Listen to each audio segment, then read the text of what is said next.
Hey guys, okay, today we're going to make some value charts, all right? And this is a tried and true thing that you're always going to do in, I want to say, every art class that you take.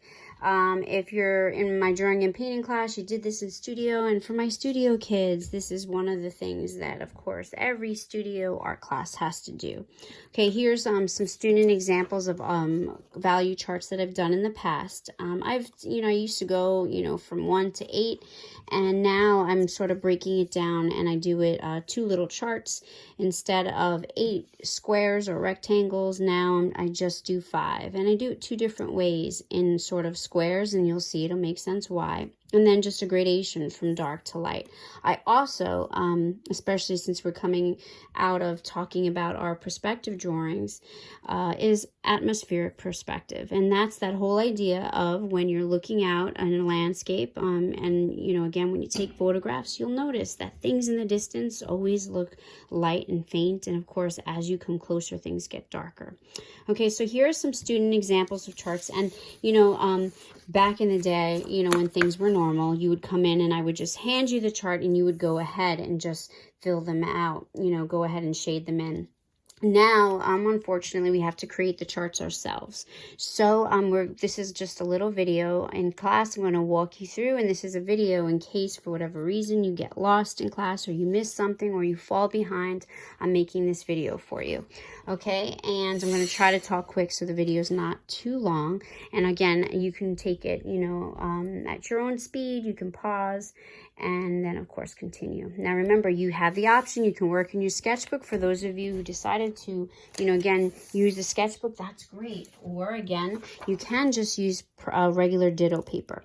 For this, you're going to need a ruler. Now, if you're in class with me, you're going to have this ruler here, the one that's broken down into 1 inch.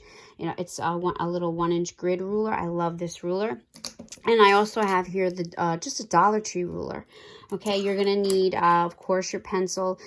Pencils. I'm saying pencils or pencil. Mechanical pencils work really well for the making of the charts. And I'm going to say a regular pencil would be great for the shading. I also have a couple of different types of eraser. Of course, the erasers that are on the back of the pencils, eraser top. This is also a retractable eraser that we're going to use this year. And a couple of other tools that I want to show you. I'm not necessarily going to use. I just want to talk about. This is a shading tool, and you'll see how we're eventually going to use this in projects. This is a kneaded eraser. A kneaded eraser is an eraser, again, that you can knead, almost like pizza man kneads dough. What's so wonderful about these erasers is that they don't leave any residue. I'm going to show you about how to use that. So here we go. Now, for this, again, if we look at the little sample sheet, and of course you can see the vocabulary, this is what we're covering today, value. Value refers to the lightness and darkness within a work of art, one of the properties of color, okay? And the only thing you're going to have to label, of course, is atmospheric perspective, like you see here in this student example, okay? So to go ahead and make these boxes, I'm going to leave this here. You're going to need a piece of paper. And here we go. And what I'm going to suggest, I'm going to show you how I'm going to use, of course, my beloved little 1 inch grid ruler. But for these, okay, I'm not going to get crazy about it. You see, this is the picture that's going to be up for you, to sort of recreate. All we're doing is 5 1 inch boxes. That's all I need it to be. If it's a little bit thicker, I'm going to show you just a little, hack, a little cheat to use the ruler. We're not going to be using the ruler traditionally to go ahead and get these, 2 rectangles in this square.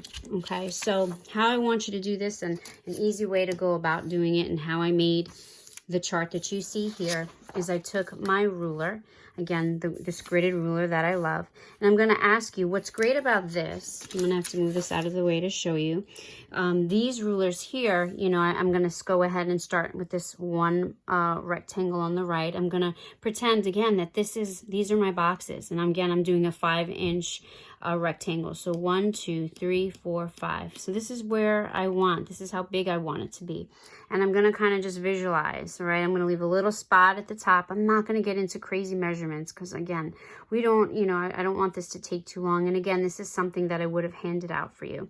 So I'm going to just kind of, you know, visually, I'm going to line it up. I'm going to use one of these lines here to go ahead and get it to where I want it to be. And let's say, for example, you're using one of the, you know, this, again, this is a Dollar Tree ruler that you'll, you know, I wind up using a lot of times. You just want to make sure that it's straight. And at the bottom, you know, just make sure that it's lined up with the lines that you see here.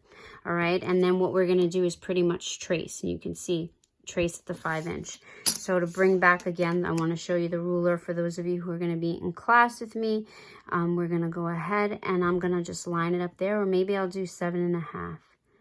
Okay, because it's going to go down to 5. And I'm using that line, right?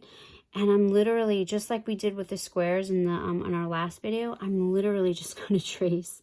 And I'm going to go ahead and I'm going to make a little mark at the 5, and you'll see why. All right, and I'm going to go ahead and do the same thing here. So I already have one of my rectangles complete. All right, oh, and look at, see, even I'm forgetting stuff. So I have it here, and then I'm going to make a little mark here too, a little register mark. And then I'm going to go ahead, and I made them heavy so that you guys can see them on the video, but you don't need to. You can make them very light. All right, and then you can go ahead and erase.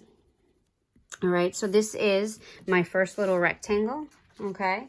Just like this. And again, if you were using this ruler here, you would do the same thing. Again, you would see that this, of course, would be a little bit thicker, but no big deal. You just want to make sure that it's at 5 inches. Now to move on, whatever ruler you're using, what I would say is I'm going to say make them 1 inch apart. So the best way to do this is I would hold it, you know, flush here at the top, again, whichever ruler you're using. And you can see that it's lined up here like this. And making sure that it's straight. And you can see it's a little bit fatter because I traced it. And I'm going to do this here. This is where I want, I'm making 2 little register marks. Okay. Again, this is just a quick, easy way to do this. And now I'm taking my ruler and I'm bringing it back over here. All right. And I'm going to line it up like this. And again, you can do this with any ruler that you have. And if it's a little bit thicker, no problem.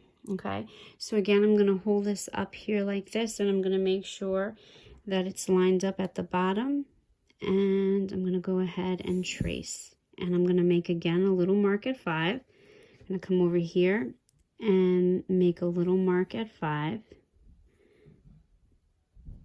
and there we go. Now I have my second. I'm going to go ahead, line it up, make sure that those 2 marks are there, and there we go.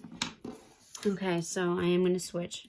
Again, mechanical pencils sometimes are a little bit easier to use because that point is nice and sharp. All right, so now I go ahead and I have my 2 rectangles here. So now what I want to do, and this is also good practice for our grid drawings. All right, I'm going to put the ruler back in here, and I'm going to make little register marks. Okay, going down because I want to break this up into 5-inch little squares. So I'm going to go ahead and I'm trying to go over the camera so that I can really see where this is. Okay, good. And now I have my register marks, and now I can go ahead and finish this off. All right, so I'm going to take this and I'm going to go ahead. Oh, you see, I did not hit my mark because I'm trying to go over the phone here, the camera.